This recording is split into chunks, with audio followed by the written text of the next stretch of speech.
নমস্কার, আমি ডক্টর সূর্য। আপনাদের সবাইকে ওয়েলকাম জানাই ডকটক্সি সূর্যতে।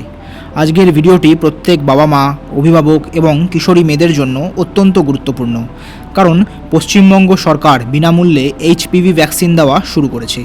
কিন্তু অনেকের মনেই প্রশ্ন, এই টিকা কি, কেন দেওয়া হচ্ছে? এটা কি নতুন কোনো টিকা? এতে কি কোনো ক্ষতি হতে পারে? ভবিষ্যতে সন্তান ধারণের ক্ষমতার ওপর এর কি কোনো প্রভাব পড়ে? আমার মেয়ের কি এই টিকা নেওয়া উচিত? আজকের ভিডিওতে আমি একজন চিকিৎসক হিসাবে সব কিছু সহজ বাংলায় বুঝিয়ে বলবো, তাই ভিডিওটা শেষ পর্যন্ত কিন্তু অবশ্যই দেখবেন। তাহলে চলুন শুরু করা যাক আজকের ভিডিও। এইচপিভি কি? প্রথমেই জেনে নেওয়া যাক এইচপিভি কি। এইচপিভির পুরো নাম হচ্ছে হিউম্যান প্যাপিলোমা ভাইরাস। এটি একটি ভাইরাসের পরিবার। একটি নয়, দুইটি নয়, এইচপিভির 200-রও বেশি ধরন কিন্তু রয়েছে। এর মধ্যে কিছু ভাইরাস তেমন ক্ষতিকর নয়, কিন্তু কিছু বিশেষ ধরনের এইচপিভি দীর্ঘদিন শরীরে থেকে গেলে ক্যান্সার হওয়ার ঝুঁকি তৈরি করতে পারে। বিশেষ করে এইচপিভি টাইপ 16 এবং টাইপ 18 বিশ্বের অধিকাংশ সার্ভাইকাল ক্যান্সারের জন্য কিন্তু দায়ী। তো এইচপিভি কিভাবে ছড়ায়? এইচপিভি মূলত ঘনিষ্ঠ শারীরিক সম্পর্কের মাধ্যমে একজন থেকে আরেকজনের শরীরে ছড়ায়। জীবনের কোনো না কোনো সময়ে অধিকাংশ নারী ও পুরুষ এই ভাইরাসের দ্বারা আক্রান্ত হতে পারেন।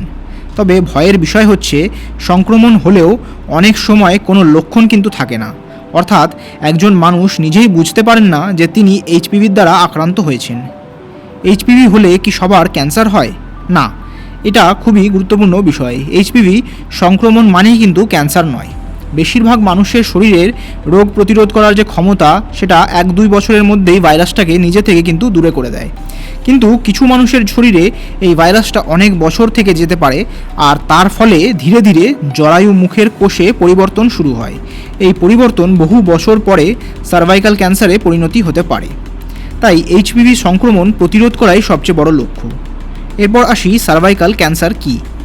মেয়েদের জরায়ুর নিচের সরুর অংশকে বলা হয় সার্ভিক্স বা জরায়ু মুখ। এই অংশে যে ক্যান্সার হয় তাকেই বলা হয় সার্ভাইকাল ক্যান্সার।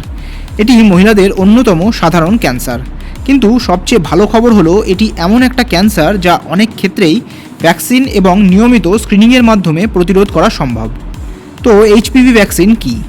এইচপিভি ভ্যাকসিন এমন একটি ভ্যাকসিন যা শরীরকে আগে থেকেই এইচপিভি ভাইরাসের বিরুদ্ধে প্রতিরোধ করার ক্ষমতা তৈরি করতে সাহায্য করে। এটি কোনো চিকিৎসার কিন্তু টিকা নয়, এটি একটি প্রতিরোধমূলক টিকা, অর্থাৎ সংক্রমণ হওয়ার আগেই দিলে সবচেয়ে বেশি উপকার পাওয়া যায়। পশ্চিমবঙ্গে কোন টিকা দেওয়া হচ্ছে? বর্তমানে পশ্চিমবঙ্গ সরকারের এই কর্মসূচিতে গার্ডাসিল 4 নামের এইচপিভি ভ্যাকসিনটা ব্যবহার করা হচ্ছে।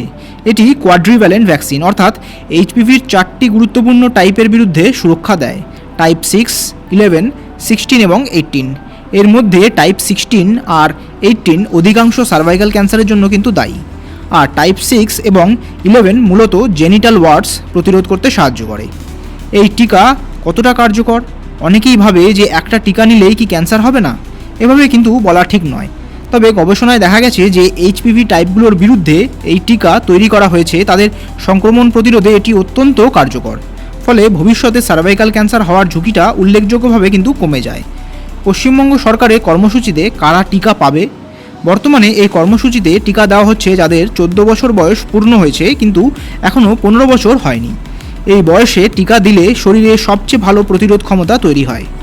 কোথায় দেওয়া হচ্ছে?